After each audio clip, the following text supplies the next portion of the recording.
ఒక విధ్వంసానికి, ఒక విద్వేషానికి బ్రాండ్ అంబాసిడర్గా ఉన్న జగన్మోహన్ రెడ్డి ఆ రోజు ప్రజావేదిక కూల్చివేసిన దినం.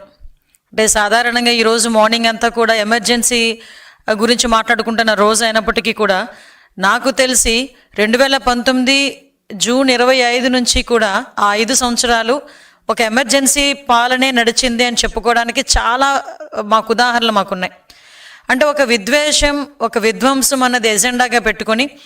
సుమారుగా చెప్పాలంటే 2019లో రాజ్యాధికారం తీసుకున్న తర్వాత జగన్మోహన్ రెడ్డి అప్పటి నుంచి కూడా తన అధికారాన్ని, తన అడ్మినిస్ట్రేషన్ని కూల్చివేతలకి, లేకపోతే విధ్వంసానికి, విద్వేషానికి, హత్యలకి, ఆత్మహత్యలకి ప్రేరేపించాడే తప్ప ఒక అమరావతిని నేల రాయటానికి, అదేవిధంగా పోలవరాన్ని ఎట్టి పరిస్థితులు కట్టకుండా చూసుకున్నాడే తప్ప ఏ రోజు కూడా ప్రజా సంక్షేమం, రాష్ట్ర అభివృద్ధి అన్నది లేకుండా